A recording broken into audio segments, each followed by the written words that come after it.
Terima kasih banyak Mas Budi. Sebelumnya saya ingin menyapa dulu. Terima kasih saya ucapkan kepada Bu Johana yang sudah mengundang saya pada kesempatan hari ini. Kemudian juga salam kenal untuk Bapak Andi Yudi, kemudian juga Bapak Dani Setiadarma, dan juga tentunya Mas Budi juga, salam kenal. Ya, terima kasih. Assalamualaikum warahmatullahi wabarakatuh. Dan saya juga ingin menyapa teman-teman semua. Dan ini MC-nya ini Sekar dulu mahasiswa saya. Mahasiswa saya ya Sekar ya.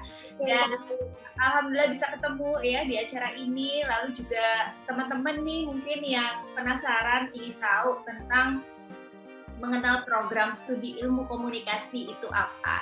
Nah mungkin saya akan menjelaskan beberapa hal, akan ada slide yang akan saya tampilkan juga untuk bisa mendukung penjelasan-penjelasan saya sehingga teman-teman bisa lebih mengena gitu ya. Nggak banyak slide-nya, tetapi nanti setelah saya menampilkan slide, silahkan teman kalau ada yang ingin bertanya ya, seperti yang tadi Mas Budi sudah sampaikan di kolom chat bisa langsung sampaikan pertanyaan.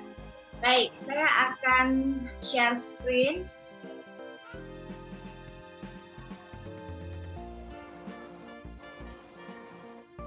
Sudah terlihat ya, teman-teman? Mas Budi sudah terlihat ya slide saya? Ya, sudah Mbak. Ya, baik. Oke, hari ini kita akan diskusi ya, atau bicara santai sih tentang mengenal program studi ilmu komunikasi. Nah, mungkin teman-teman di sini khususnya yang masih SMA mungkin atau SMK masih bingung nih, kira-kira nanti saya mau kuliah ambil jurusan apa sih? Karena seperti yang kita ketahui, kita ini saat ini lagi masuk era baru. Bukan lagi era modern ya, tapi sudah era yang namanya disebut VUCA.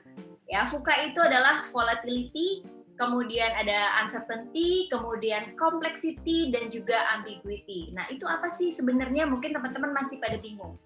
VUCA itu adalah ketika kita masuk suatu era di mana semuanya masih serba tidak bisa pasti. Misalnya volatility itu segala sesuatunya masih naik turun, bergelombang ya.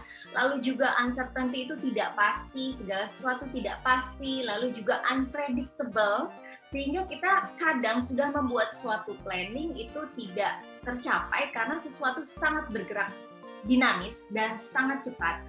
Lalu juga complexity. Complexity ini adalah kondisi di mana segala sesuatunya sedang dalam keadaan pelik atau lebih tepatnya ribet gitu ya. Nah, ketika kita memasuki awal tahun lalu ya di 2020, kita semua tahu kita menghadapi satu situasi pandemi yang tidak hanya kita yang menghadapi situasi ini, tetapi juga seluruh dunia, semua umat manusia menghadapi hal ini. Sehingga segala sesuatunya berubah. Tidak hanya dihadapkan oleh masalah digital saja, mungkin teman-teman semuanya harusnya sudah melek digital. Tetapi yang namanya digital yang kita bicarakan saat nanti teman-teman sudah masuk ke dunia kuliah ya, itu sudah berbeda lagi. Mungkin kalau sekarang kebanyakan pasti teman-teman sedang asik dengan sosial medianya, kemudian juga dengan games-nya gitu ya, para gamers. Nah, nanti ketika teman-teman sudah memasuki masa kuliah, yang namanya pengenalan digital tidak hanya seperti itu, tetapi apalagi di ilmu komunikasi. Sangat menarik sekali, karena ini yang kita hadapi sekarang. Ya, dan juga ada ambiguity. Ya, ambiguity itu banyak sekali makna ganda, multitafsir yang kita hadapi sekarang. Nah, terus kita nih mau ambil jurusan apa sih? Ya, oke, komunikasi. Mungkin semua orang akan bilang atau mungkin punya pendapat komunikasi itu semua orang bisa komunikasi gitu. Lalu kenapa sih gitu? Kenapa harus belajar komunikasi? Kenapa ada yang namanya ilmu komunikasi?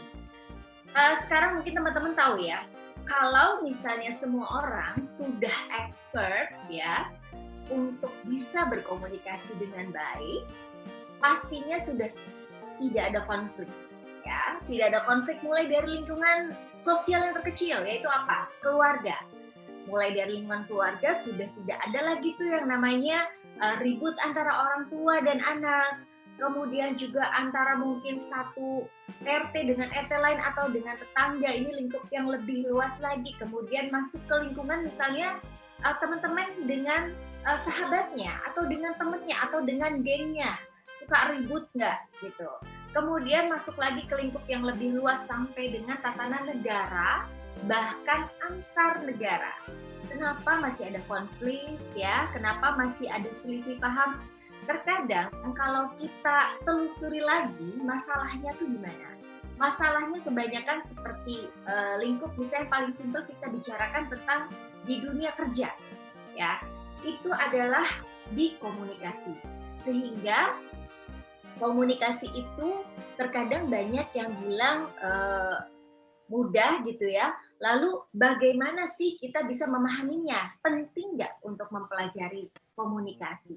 Karena kalau misalnya kita semua sudah bisa berkomunikasi dengan baik, pastinya sudah tidak ada masalah. Namun di sini yang kita pelajari adalah sesuatu yang lebih dalam lagi. Bukan hanya sekedar lisan ya, lalu sekedar membicarakan atau membahas terkait komunikasi nonverbal seperti misalnya gesture dan lain-lain, itu akan pastinya kita pelajari. Tetapi akan lebih dari itu di dunia komunikasi yang akan kita pelajari ya. Lalu susah nggak sih mempelajari komunikasi? Nah, di sini kadang banyak teman-teman juga masih berpikir gitu ya, oh komunikasi itu gampang kok, semua orang bisa bicara gitu ya. Tetapi yang kita maksud di sini adalah nanti ada penjurusan-penjurusan, ada pendalaman-pendalaman ya. Lalu apa sih nanti efeknya gitu ya ketika kita bisa menguasai suatu bidang komunikasi tertentu? Nah, nanti saya akan jelaskan. Dan mengapa ingin kuliah di Fakultas Ilmu Komunikasi? Biasanya karena saya pengajar ya, saya di kelas pertama mungkin Sekar juga tahu ya, waktu pertemuan pertama saya setiap saya ngajar, yang paling saya tanyakan adalah, yang paling awal saya tanyakan adalah alasan. Jadi ketika perkenalan antara dosen sama mahasiswa, biasanya setiap mahasiswa akan saya minta untuk perkenalkan diri. Salah satunya adalah saya tanya alasan mahasiswa tersebut mengambil jurusan ilmu komunikasi. Mungkin sekarang masih ingat. Nah, terus saya tanya, kenapa sih pilih jurusan komunikasi? Itu yang pengen saya tahu. Kebanyakan mereka memilih ambil ilmu komunikasi karena tidak ada hitung-hitungan. Nah, ini paling banyak. Jadi mereka malas menghitung, sehingga mereka ambil ilmu komunikasi. Nah, sebenarnya kalau kita bicara berhitung ketika di usia masih SMA, SMK ya, masih di usia sekolah seperti itu, mungkin teman-teman masih merasa sulit yang namanya berhitung. Tetapi ketika nanti teman-teman sudah masuk ke dunia kuliah saja, itu sudah mulai memahami yang namanya berhitung apa. Nanti kemudian masuk ke dunia kerja, yang namanya berhitung itu sudah wajib. Dalam arti apapun kita hitung. Jadi sebenarnya bukan berarti masuk komunikasi terus kita tidak berhitung. Itu salah besar ya. Mungkin kayak Mas Buki atau Mas Dani yang di dunia broadcast, itu banyak sekali hitungannya gitu. Bagaimana kita membuat budget, nah bagaimana kita bisa menghitung timing ya, timer sebagai timekeeper, semuanya berhitung. Jadi jangan pernah teman-teman punya alasan masuk atau pilih ilmu komunikasi karena tidak ada hitung-hitungan. Karena kita semua berhitung gitu ya. Kita hidup itu berhitung pastinya kan. Nah, pikirkan lagi, kenapa ingin masuk Fakultas Ilmu Komunikasi? Kenapa ingin mengenal ilmu komunikasi? Karena saya mau cerita juga, waktu saya masuk kuliah pertama kali, waktu itu saya juga sebenarnya tidak mau masuk ke dunia komunikasi sebenarnya saat itu ya. Jadi saat SMA saya malah pilihnya ITB, maunya masuk teknik ya. Waktu itu saya pengen banget teknik penerbangan, tetapi ternyata tidak bisa gitu ya. Sampai saya coba 2 kali, lalu saya juga pernah coba FSRD ya, Fakultas Seni Rupa dan Desain, karena saya suka sekali dengan seni, tapi juga ternyata tidak bisa gitu ya. Lalu akhirnya sebenarnya saya masuk ke waktu dulu masuk ke ilmu komunikasi juga sebenarnya saya tidak paham sekali gitu. Kenapa saya masuk ke ilmu komunikasi? Justru saya diarahkan oleh orang tua saya, oleh ibu saya, bahwa karena saya punya banyak kegiatan, jadi dari SMA saya punya banyak kegiatan sekali gitu ya. Di luar dari sekolah, saya suka berorganisasi, kemudian juga saya suka banyak bidang seni yang saya ikuti. Saya suka MC gitu ya, saya presenter, kemudian juga saya juga menari, dan banyak sekali kegiatan yang saya ikuti. Saya juga suka menjadi freelancer EO ya, event organizer. Lalu ibu saya menyarankan untuk kamu sebaiknya ambil jurusan ilmu komunikasi karena cocok sekali dengan keseharian kegiatan yang saya suka lakukan. Sehingga waktu itu ketika saya masuk ke ilmu komunikasi pun sebenarnya saya belum paham gitu. Saya belum paham ini sebenarnya belajar apa gitu. Dan waktu itu saya pertama kali saya ambil kuliah itu saya mulai dari D3. Dari D3 Fakultas Ilmu Komunikasi di Universitas Padjadjaran Bandung. Pertama saya ambil jurusan broadcasting. Lalu, nah ini benar banget yang tadi Bu Johana bilang, jangan sampai kita pindah-pindah jurusan karena itu sangat susah sekali. Nah, ketika awal saya mengambil jurusan broadcasting itu karena saya awalnya pengen banget jadi news presenter atau news anchor waktu itu ya.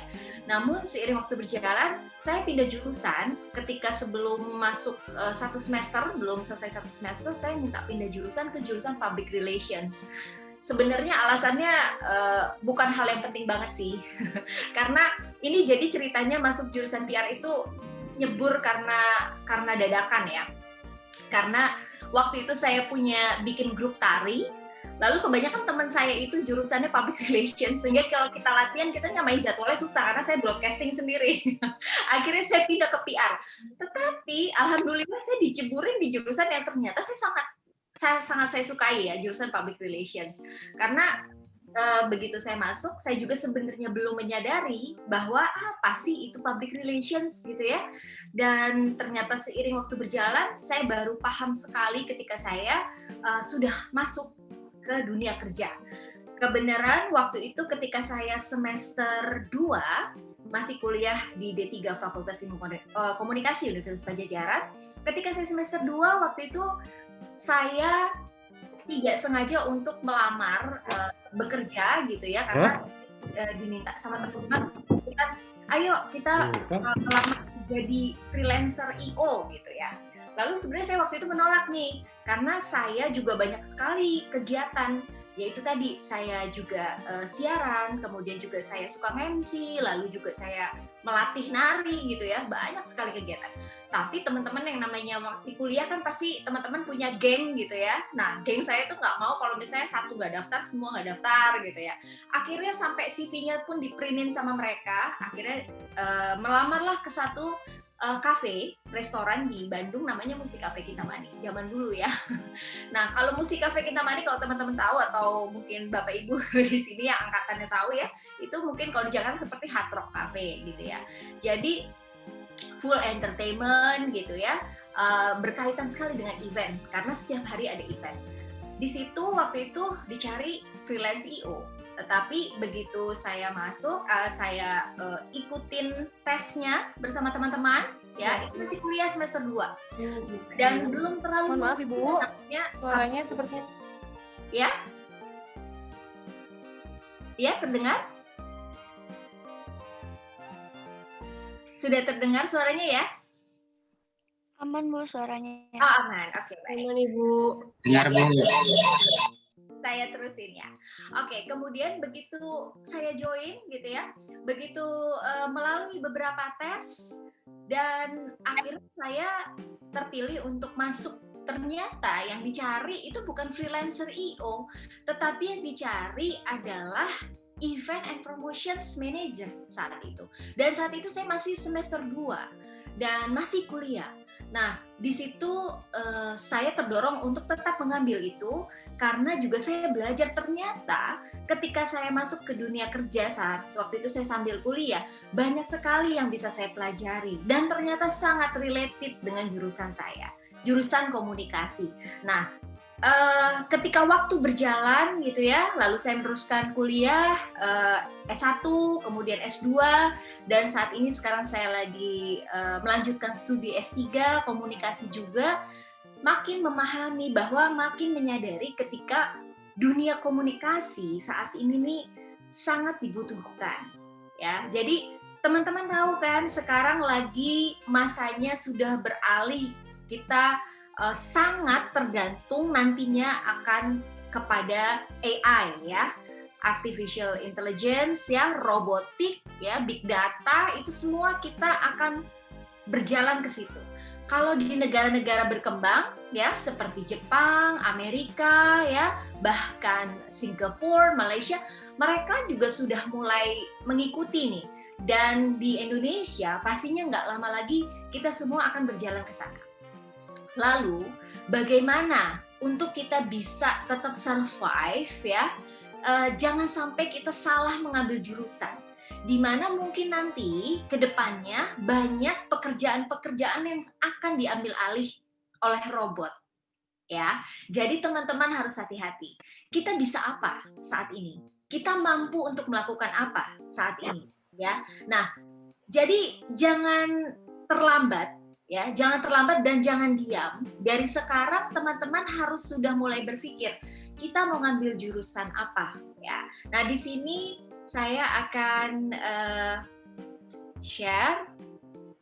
Nah, apa saja yang dipelajari di Fakultas Ilmu Komunikasi, ya. Nah, di sini ada 3 jurusan di program studi Ilmu Komunikasi Universitas Dian Nusantara. Ada Public Relations, lalu juga Marketing Communications, dan juga ada Broadcasting. Ya, saya akan coba sharing sama teman-teman mulai dari Public Relations dulu. Apa sih yang namanya Public Relations? Ya, mungkin teman-teman taunya apa nih tentang public relations ya? Biasanya kalau saya memberikan sharing knowledge seperti ini ya, tatap muka, saya paling seneng tektokan ya. Saya paling seneng banget nanya jawab seperti itu. Tapi sementara kita komunikasi satu arah dulu ya. Jadi public relations itu kan di setiap perusahaan ya, atau brand atau organisasi baik pemerintahan dan lain-lain, itu ada yang namanya humas ya, kayak misalnya di kampus ini ada Bu Johanna sebagai humasnya. Apa sih public relations itu? Public relations itu kan dia adalah yang menyampaikan informasi. Dia menyampaikan informasi kepada publiknya, baik publik internal ya, atau dia targetnya adalah publik internal. Internal itu misalnya mulai dari karyawan ya, kalau di kampus ada mahasiswa ya, kemudian ada orang tua siswa, lalu juga ada eksternal. Eksternal itu banyak sekali ya, mulai dari media ya, kemudian juga ada government atau pemerintah dan lain-lain. Jadi public relations itu dia akan menyampaikan pesan yang diharapkan nanti penerima pesan itu dia akan mendapat sesuatu, mendapat message atau pesan gitu yang disampaikan, sehingga bisa mempengaruhi ya. Atau harapannya adalah dari seorang public relations itu bisa membuat image yang positif, membentuk image yang positif yang pada akhirnya akan membentuk reputasi ya. Jadi ini teman-teman, yang namanya image atau citra suatu perusahaan atau brand itu sangat mudah sekali dibentuk. Siapa yang membentuk? Public relations. Nanti public relations pun akan bekerja sama dengan yang namanya markom dan juga broadcast ya. Makanya nanti dalam suatu perusahaan atau suatu brand itu yang namanya orang-orang komunikasi itu sangat diperlukan untuk apa? Untuk membentuk citra perusahaan. Lalu bagaimana misalnya kemarin ya terjadinya pesawat Sriwijaya Air jatuh, bagaimana untuk mengembalikan citranya lagi nanti? Ketika sudah jatuh, bagaimana sih agar nanti masyarakat percaya lagi sama Sriwijaya Air untuk mau lagi naik pesawat tersebut? Nah, ini adalah tugasnya public relations, markomnya juga, dan tentu juga broadcast pasti ada kaitannya ya. Nah, jadi public relations itu punya fungsi-fungsi ya, sebagai di sini kita bisa lihat ada publication and publicity, jadi mempublikasikan. menginformasikan semua pesan-pesan ya kepada halayaknya. Kemudian juga event. Nah, event ini pasti teman-teman kalau misalnya di SMA atau SMK kan suka bikin pensi gitu ya, atau pentas seni ya. Nah itu sebenarnya cikal bakal kalau teman-teman suka yang namanya bikin event ya, itu cocok banget masuk yang namanya dunia komunikasi. Karena pasti kita berhubungan dengan event. Baik public relations, markom, broadcast apalagi ya, nah itu semuanya berhubungan dengan event. Bagaimana kita membuat event, mulai dari membuatnya, kita harus memikirkan event apa nih yang bisa menarik crowd gitu ya. Lalu saat ini pandemi, bagaimana nih kita harus bisa membuat event secara virtual, tetapi yang datang banyak, mendapatkan animo yang tinggi. Nah ini tugasnya seorang PR, kemudian juga pasti akan berhubungan sama markom dan juga broadcast gitu ya. Kemudian juga news. Nah, news ini tugasnya PR adalah nanti dia membuat press release atau membuat berita. Isinya adalah informasi yang kaitannya dengan brand perusahaan tersebut, ya. Jadi PR ini dituntut untuk bisa menulis, ya, menulis press release untuk menginformasikan kepada media. Nah, saat sekarang everybody is journalist gitu ya. Semua orang bisa menjadi jurnalis. Kenapa? Semua orang punya sosial media. Bahkan yang dipercaya sekarang orang-orang lebih percaya dengan WA broadcast duluan dibanding dengan media-media yang harusnya mereka lihat ke media konvensional seperti misalnya televisi, radio ya, kemudian juga newspaper, harusnya seperti itu. Tetapi yang ada saat ini adalah masyarakat lebih cepat menyampaikan informasi, entah itu benar atau tidak. Yang penting adalah kecepatannya. Kalau teman-teman itu mendapatkan satu berita ya, pasti kan di grup itu kayaknya yang paling duluan nge-share itu ngerasa bangga gitu. Kadang-kadang ya, taunya apa? Hoax gitu ya. Ini berita kapan gitu. Ini ternyata bukan foto korban Sriwijaya loh, ini korban yang kemarin Lion Air. Nah, hati-hati karena tugasnya PR. Nah, tugasnya PR ini juga tidak mudah saat ini. Kenapa? Karena dia harus watching, harus wake up 24 hours. Kenapa? Karena yang dihadapi adalah sudah bukan yang namanya koran yang baru terbit besok pagi, tetapi social media. Di mana social media itu 24 hours loh jalannya. Sehingga harus ada gatekeeper-nya, nggak harus ada dong, ya kan? Nah, PR-nya ini harus standby 24 jam. Capek dong kerjanya. Sebenarnya kalau kita sangat mencintai pekerjaan kita, nggak ada yang namanya capek, ya.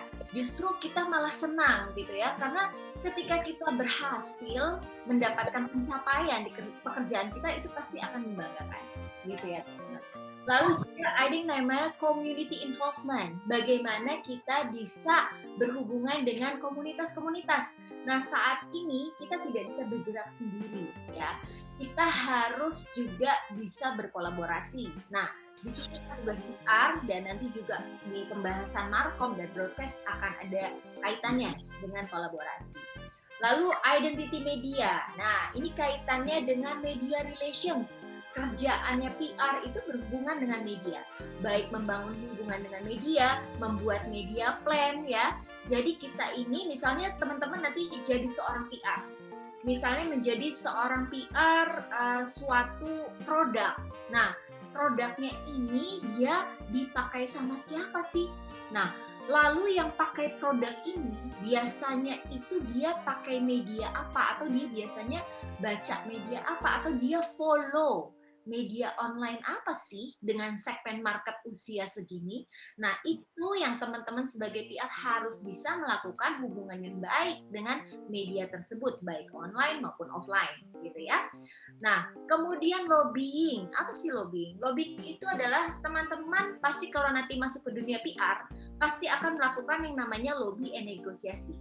Jadi ketika kita ingin melakukan suatu kesepakatan kerjasama dengan pihak lain, kita akan ada tahap yang namanya lobby and negosiasi.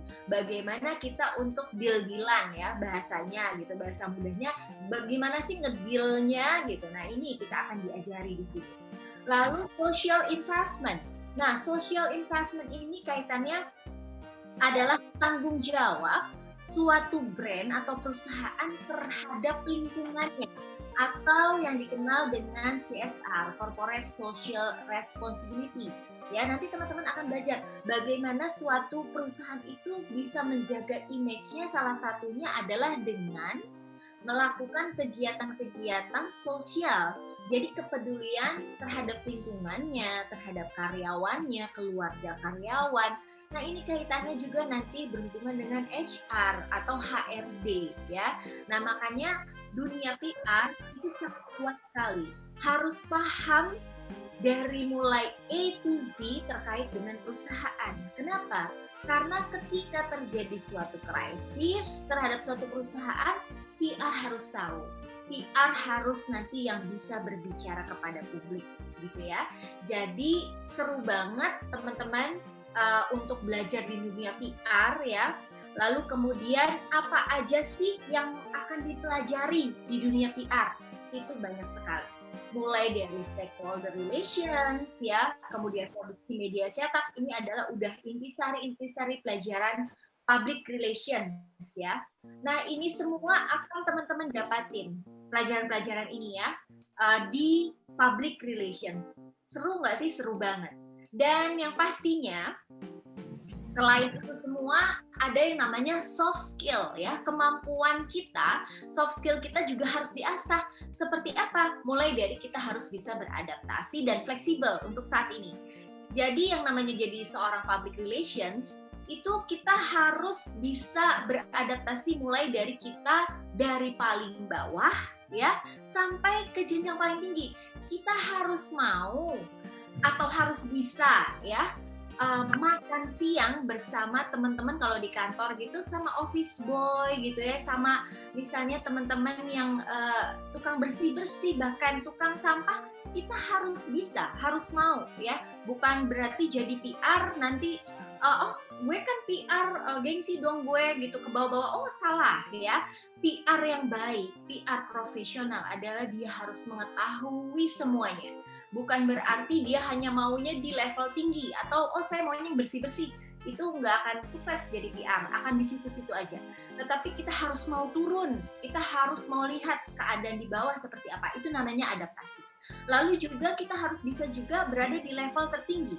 Bagaimana kita melakukan misalnya gala dinner, ya? Bagaimana kita melakukan dining makan malam ya dengan berbagai macam jenis sendok, garpu, pisau dan lain-lain ya. Motongnya pakai apa, nanti ada yang namanya table manner ya. Ketika kita bertemu dengan investor biasanya ada yang namanya investor relations. Nah, biasanya kita akan melakukan makan malam seperti itu. Nah, kita harus tahu bagaimana menggunakan alat-alat makan yang benar, etikanya seperti apa ya, ada etiket cara makan. Nah, itu seorang PR. Jadi dia bisa harus sampai ke bawah pun dia oke, berbicara dengan di bawah oke, dan harus menyesuaikan. Jangan sampai gini, turun ke bawah tetapi pakaiannya tidak menyesuaikan. Ya, itu sama sekali tidak bagus ya. Jadi bagaimana kita berpakaian, bagaimana kita berbicara itu disesuaikan. Nah, itu public relations. Sangat seru sekali. Lalu melek teknologi. Kalau sekarang semuanya harus melek teknologi. Nggak mungkin enggak. Kalau enggak ketinggalan zaman dan nggak dipakai. Susah nyari kerjaan ya.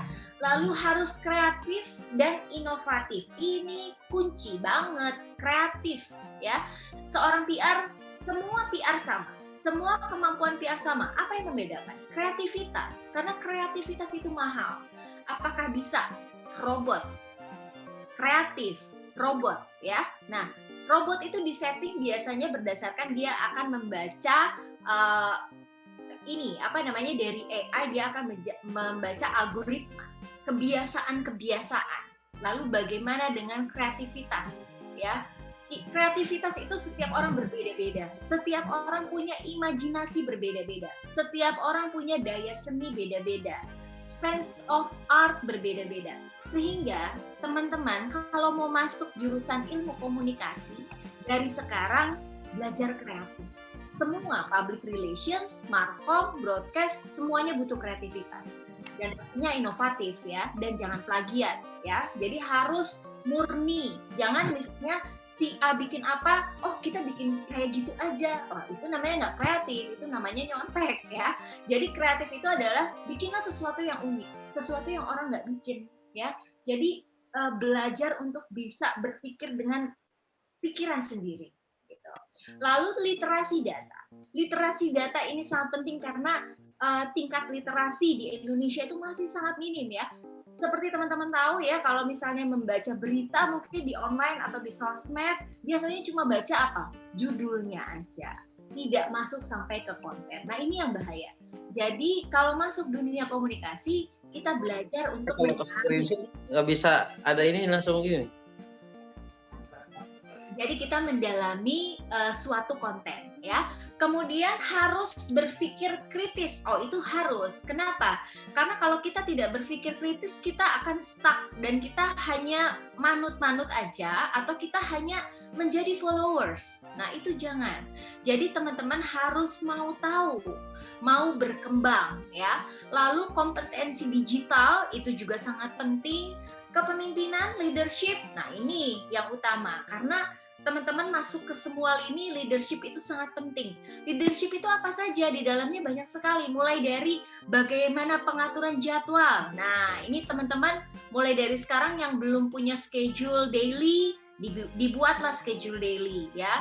Kemudian juga tanggung jawab, responsible ya. Kalau tidak punya tugas, gimana cara punya tanggung jawab? Jadi teman-teman harus bisa punya target-target dulu ya, kemudian dibuatlah itu untuk mencapai target tersebut harus ngapain dan lain-lain. Lalu juga kecerdasan emosi ya, ini juga penting sekali. Kenapa? Karena ketika kita tidak bisa mengendalikan emosi kita tidak bisa diterima dimanapun ya. Jadi jangan cepat emosi, harus bisa mengendalikan emosi kita ya. Lalu harus berpikir positif, itu yang paling penting.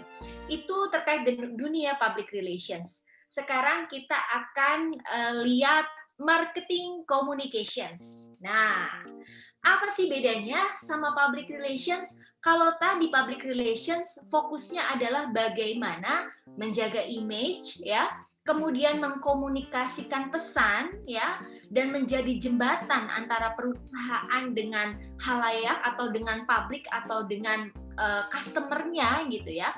Lalu marketing communications itu biasanya adalah di suatu perusahaan dia yang membuat suatu brand itu bisa menjadi up, menjadi naik, menjadi dikenal ya. Ini namanya marketing communications. Bagaimana mengkomunikasikannya?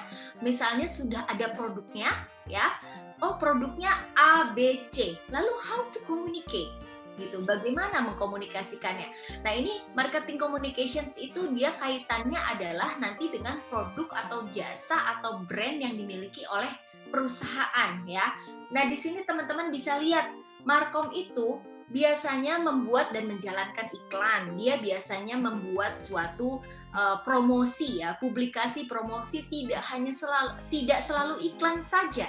Bahkan sekarang Markom yang hebat itu dituntut bagaimana caranya dia bisa mempublikasikan tanpa harus keluar dana. Nah, gimana tuh caranya? Free gitu ya, free of charge, atau bagaimana kita bisa memaksimalkan media komunikasi gitu ya, atau social media platform atau digital platform itu sebagai cara komunikasi yang efektif sehingga bisa menekan budget suatu perusahaan. Nah, itu Markom yang jago seperti itu. Lalu membuat promosi gitu ya, lalu dia harus tahu marketnya seperti apa. Maksudnya adalah begitu, ketika teman-teman nanti memilih jurusan marketing communications, berarti teman-teman tidak hanya belajar tentang komunikasi atau tentang iklan, bukan. Tetapi teman-teman juga harus tahu dunia pasar seperti apa. Harus mengerti ekonomi nggak? Harus baca ekonomi nggak? Baca. Harus, karena ketika kita misalnya ingin melaunching suatu produk, kita harus tahu market kita itu sukanya apa. Lalu kita harus belajarnya dari mana? Kita harus membaca tren, ya, tren customer seperti apa, tren pasar seperti apa. Nah, itu yang harus dipelajari, ya. Jadi Markom itu membangun suatu merek atau suatu brand ya. Lalu juga menganalisa produk dan layanannya, dan juga menjaga hubungan baik pastinya. Dan apa saja sih yang dipelajari ya di sini? Kita lihat banyak sekali, ada produksi iklan cetak luar dan ruang ya, kemudian juga audio visual kita belajar ya, ada account management, ini kaitannya nanti adalah ketika kita menghitung. Nah, itu tadi ya, menghitung terkait dengan iklan dan lain-lain. Copywriting ini terkait dengan pemahaman kita terhadap suatu konten, kita membuat suatu konten juga ya. Lalu ada digital marketing communications ya, banyak sekali. Nah, ini yang harus dipelajari di marketing communications. Seru nggak? Seru banget. Kenapa? Karena Markom itu dia, nah ini soft skillnya pertama dia harus kreatif. Itu tadi, kreatif itu nomor 1 untuk di Markom. Kenapa? Karena dia harus memikirkan brandnya ini gimana nih, suatu brand ini bisa meledak, bisa menjadi top of mind. Nah, top of mind itu apa sih? Kalau misalnya teman-teman ditanya nih, air mineral, coba sebutin brand air mineral, pasti teman-teman akan jawab duluan si A titik-titik misalnya. Lalu kalau misalnya teman-teman ditanya mengenai ini apa mie instan, nah langsung kepikirannya apa? Itu namanya top of mind. Nah, jadi bagaimana tugas seorang Markom itu bisa membuat brandnya itu menjadi top of mind di mata publik gitu ya, di pikiran publik. Itu brand itu bisa jadi ketika ngomongin suatu produk, ingatnya produk A, B, C. Nah, itu tugasnya. Makanya harus kreatif. Lalu adaptif. Adaptif dengan apa? Adaptif dengan kondisi saat ini. Karena ketika misalnya waktu saya pegang suatu brand fashion pria ya, brand yang cukup bagus karena di Indonesia itu ada hampir di setiap mall level B2A gitu, B2A ya.